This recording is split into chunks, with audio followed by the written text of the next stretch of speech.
Voilà, maintenant on a déjà une belle liste, on l'a travaillée, on l'a priorisée, on a essayé de chercher quels étaient les domaines concernés. Et là, je vous suggère de relire le psaume 131. Il n'est pas très long.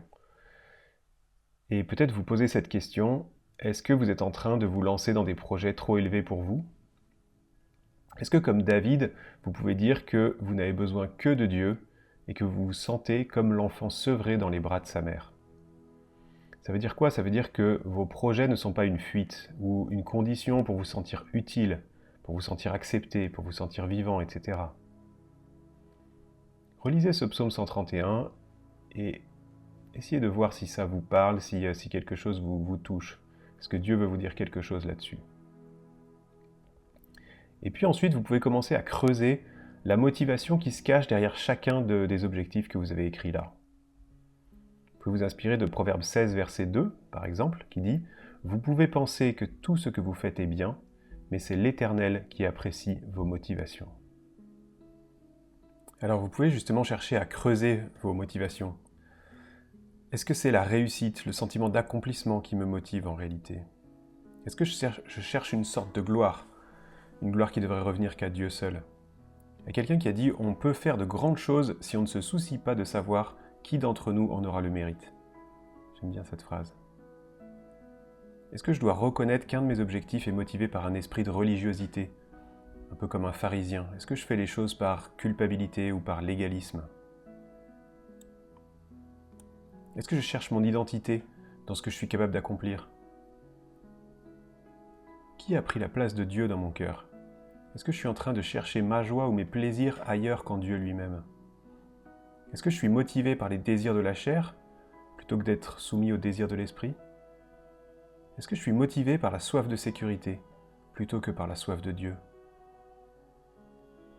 Est-ce que je suis motivé par la valeur que j'aurai aux yeux de mes amis plutôt que la valeur que j'aurai aux yeux de Dieu quand j'aurai accompli ça? Est-ce que je suis motivé par le désir de recevoir de l'amour de la part d'une personne plutôt que du désir d'aimer Dieu et d'aimer mon prochain? Est-ce que je serais prêt à renoncer à cet objectif si je me rends compte que ce n'est pas la volonté de Dieu?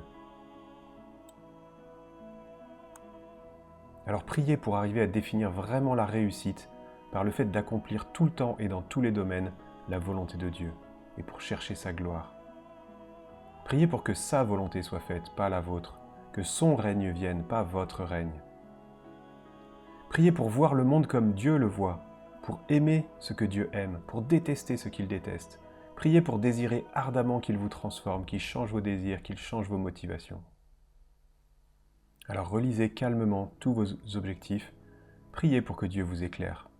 Est-ce que je suis en train d'essayer de faire rentrer Dieu dans mes plans, alors que je devrais plutôt rentrer dans son plan pour moi? Qu'est-ce qui me manque dans cette liste? Quel domaine j'ai complètement oublié? Et puis qu'est-ce qui ne devrait pas être là? Qu'est-ce qu'il faudrait supprimer de cette liste parce qu'il y a des mauvaises motivations derrière? Ou peut-être il faut laisser la chose, mais réfléchir à la véritable bonne motivation. Si vous relisez ce que vous avez écrit en pensant à Matthieu 6, verset 33, qui dit « Recherchez d'abord le royaume et la justice de Dieu, et tout le reste vous sera donné en plus. » Est-ce que ça vous donne envie de changer des choses? Alors on va mettre pause tout simplement et prenez du temps un peu et de la prière pour réfléchir aux objectifs que vous avez notés, aux motivations qui peuvent se cacher derrière. Est-ce qu'elles sont pures? Est-ce qu'elles sont bonnes? Est-ce qu'elles honorent Dieu? Réfléchissez à tout ça, prenez le temps, et ensuite je vous montre quelques éléments que moi j'ai changés dans ma liste. Alors je vais vous montrer les éléments que moi j'ai ajoutés en fait dans cette liste et qui n'étaient pas dans la liste de départ. Pour un peu plus de réalisme, j'aurais pu ne pas les mettre.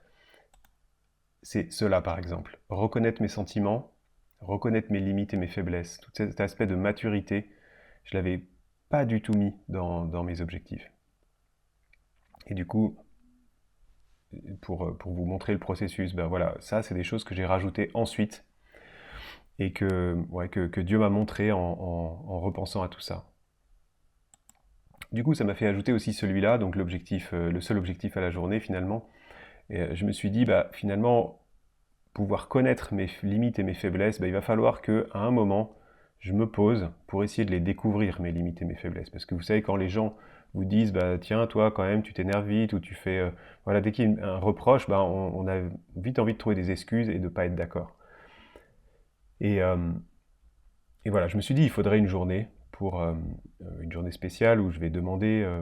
alors, il y a une personne qui va très bien pour ça, hein. Vous pouvez demander à votre épouse ou votre conjoint, mais ça peut être aussi des amis, vous n'êtes pas forcément en couple, donc ça peut être des amis, ça peut être quelqu'un de confiance, bien sûr, quelqu'un que vous jugez comme mûr spirituellement, justement, mûr au niveau de ses émotions, de ses sentiments. Ça peut être, des fois, ça peut être un grand-père, ça peut être, voilà, quelqu'un de plus âgé que vous, qui peut vous conseiller, et puis résister à l'envie de lui expliquer pourquoi il se trompe, et dites-vous, tiens, j'ai peut-être quelque chose à apprendre sur mes faiblesses, sur mes limites.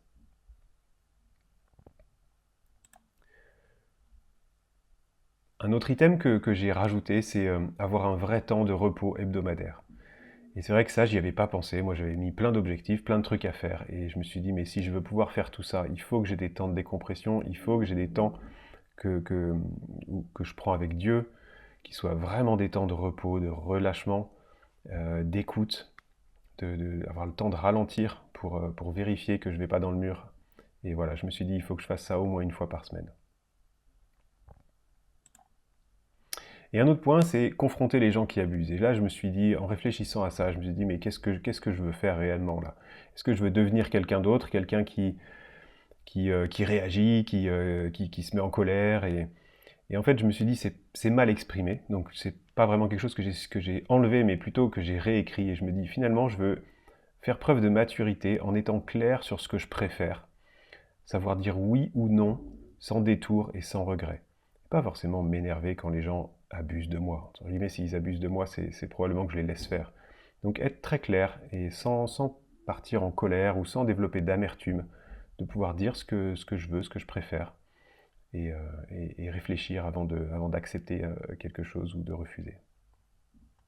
Prenez le temps de réfléchir à tout ça et puis on se retrouve dans la suite de l'atelier pour cette fois aller un peu plus loin et essayer de voir comment on peut agir, maintenant passer à l'action sur les différents objectifs qu'on a validés et que vous avez choisis.